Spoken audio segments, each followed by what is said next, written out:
Morning, I am Vrinda Warsi and I will teach you communication skills, जिसको हम हिंदी में संप्रेषण भी कहते हैं। तो हम यहाँ सबसे पहले बात करेंगे कि कम्युनिकेशन क्या होता है। तो कम्युनिकेशन जिस शब्द से लिया गया है उसे कम्युनिकेयर या कम्युनिस कहते हैं, जिसका मतलब होता है टू शेयर, यानी कि एक दूसरे में आपस में शेयर करना। अब क्या चीज़ शेयर करना? तो कम्युनिकेशन जो होता है exchange of ideas, facts, opinions, emotions of two और मोर पीपल, यानी कि इसमें दो या दो से अधिक लोगों की ज़रूरत होती है। हमें हमारे आइडिया, फैक्ट्स या जो भी बात या ओपिनियन हमारे माइंड में चल रहा होता है या हमें जो मैसेज सामने वाले को कन्वे करना होता है, तो इसीलिए हम ये चीज़ को क्या बोलते हैं, शेयर करना कम्युनिकेशन कहते हैं। यानी कि इसमें हम एक्सचेंज करते हैं आपस में, सामने वाला हमें अपने व्यूज़ शेयर करता है और हम हमारे व्यूज़ सामने वाले को शेयर करते हैं। तो ये एक प्रक्रिया होती है। इस प्रक्रिया में दो लोगों का होना ज़रूरी है। जैसे कि हम कैरेक्टरिस्टिक्स की बात करें, जो विशेषताएं होती हैं, तो टू और मोर पर्सन, दो या दो से अधिक लोगों का होना ज़रूरी है। एक्सचेंज ऑफ आइडियाज़, हमारे पास आइडिया होना ज़रूरी है, अदरवाइज़ हमारी कम्युनिकेशन का कोई सेंस नहीं रह जाता है। हमारे पास कोई आइडिया होगा जिसे हम नेक्स्ट बंदे को शेयर करना चाहते हैं तो ही हम एक्सचेंज कर पाएंगे।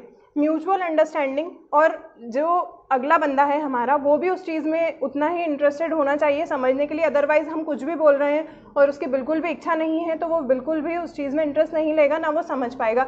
इसलिए म्यूचुअल यानी कि दोनों तरफ की अंडरस्टैंडिंग होना ज़रूरी है। और नेक्स्ट है इसमें कंटिन्यूस प्रोसेस, यानी कि ये चलती रहती है, ये बंद नहीं होती है। अगर हम एनिमल्स की भी बात करें तो वो भी अपने तरीके में अपना जो भी ओपिनियन होता है सामने वाले को समझाते हैं। अपनी जो भी बात होती है वो एक दूसरे के लिए केयरिंग करते हैं या केयर करते हैं, तो वो एक दूसरे को समझाते हैं। ऑल परवेसिव यानी कि यूनिवर्सल होता है। ऐसा नहीं है कि जो कम्युनिकेशन की प्रोसेस है वो सिर्फ लोगों में ही चलती है, एनिमल्स में भी होती है। और इसमें यही होता है कि हम हमारी बात सामने वाले को समझाना चाहते हैं या हमारा मैसेज या इन्फॉर्मेशन हम सामने वाले को शेयर करना चाहते हैं, इसीलिए इसको कंटिन्यूस ऑल परवेसिव भी कहा गया है।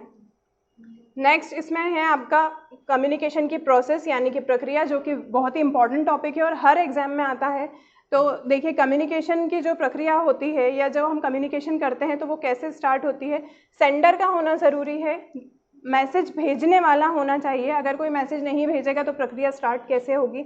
अब सेंडर के दिमाग में जो भी मैसेज होता है वो क्या करता है, पहले उस चीज़ को सोचता है, फिर उस चीज़ को अपने लैंग्वेज में कन्वर्ट करता है, जो भी उनकी लैंग्वेज अंडरस्टैंड कर सकता है सामने वाला उसमें। अब वो रिटन भी हो सकता है, वर्बल भी हो सकता है, साइन लैंग्वेज भी हम यूज़ कर सकते हैं, वर्ड्स में भी उसको बोल सकते हैं, ओरली समझा सकते हैं। तो वो एक अपनी लैंग्वेज में उसको ट्रांसफ़र करके या लिख कर उसको एक प्रॉपर एक मैसेज को क्या करते हैं, तैयार करते हैं।